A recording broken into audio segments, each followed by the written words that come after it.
Die Familie Thani dominiert diesen Staat, wie keine andere Herrscherfamilie einen Staat weltweit dominiert. Man darf sich von dieser Glitzerwelt nicht beeinflussen lassen. Michelle ist 24 Jahre alt und alleinerziehende Mutter einer 7-jährigen Tochter. Seit der Geburt ihres Kindes ist sie auf staatliche Hilfe angewiesen. Sie studiert, um sich und ihrer Tochter eine sichere Zukunft aufzubauen. Doch trotz aller Sparsamkeit, das Geld reicht nicht mehr. Normal konnte ich auch immer mit dem Geld, was ich auch hatte, was einem übrig geblieben ist, auch ganz gut wirtschaften. Also ich musste zwar jeden Penny umdrehen, aber ich habe es immer geschafft, irgendwie auch einkaufen zu gehen und mir das Ganze zu leisten.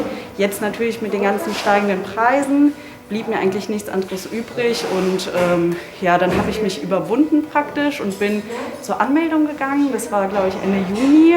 Ja, und seit Juli gehe ich jetzt hier zu der Tafel. Die Scham, zur Darmstädter Tafel zu gehen, am Anfang war sie groß für die junge Frau. Ich hatte auch das Gefühl, dass man vielleicht anderen Leuten, die es noch nötiger haben, irgendwie den Platz wegnimmt, weil man weiß ja, dass es vielen Leuten einfach nicht so gut geht und man selber hatte dann auch immer so, deswegen diese große Hemmschwelle einfach gehabt. Die 24-Jährige ist eine von vielen KundInnen der Darmstädter Tafel. Längst kommen hier nicht mehr nur Hartz-IV-Empfänger oder ältere Menschen mit einer knappen Rente, weiß der zweite Vorsitzende Gerd Hauschild. Wir können um die 30-35% Zuwachs verzeichnen. Das sind kann man sagen, erstens mal Menschen, die jetzt auf der Flucht sind, die aus der Ukraine kommen. Aber es tasten sich schon doch erheblich viele Menschen an uns heran, die noch Hemmschwellen zu überwinden haben, einfach weil es in Zukunft sehr, sehr schwierig wird. Weil die Nachfrage so groß ist, darf jeder momentan nur noch alle 2 Wochen zum Einkauf kommen. Hinzu kommt, dass die Supermärkte knapper kalkulieren und immer weniger abgeben. Und wir stehen erst am Anfang, befürchtet Hauschild. Es wird ja noch viel schlimmer kommen. Wenn die ganzen Niedriglohn-Menschen, die in diesen prekären Arbeitsverhältnissen sind, wenn die auf ihren Rentenbescheid schauen, dann kann man sagen, dann wissen wir auch nicht mehr weiter. Wir können uns das gar nicht weiter vorstellen. Wir können dann nur hoffen, dass uns die Märkte das geben, was sie im Moment entsorgen. Bis dahin gibt das Team der Darmstädter Tafel alles, um die Menschen hier zu versorgen. Dazu zählt auch ein tägliches Mittagessen im benachbarten Gebäude. Wer hierher kommt, muss seine Bedürftigkeit nicht nachweisen. Für 1,50 € gibt es ein frisch gekochtes Essen, aber auch Gesellschaft und ein offenes Ohr.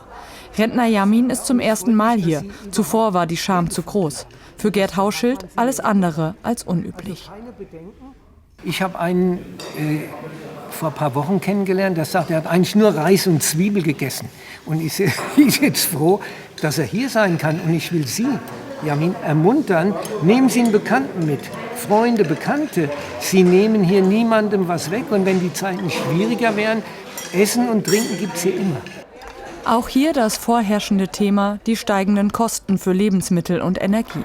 Viele treten jetzt schon kürzer als sowieso schon.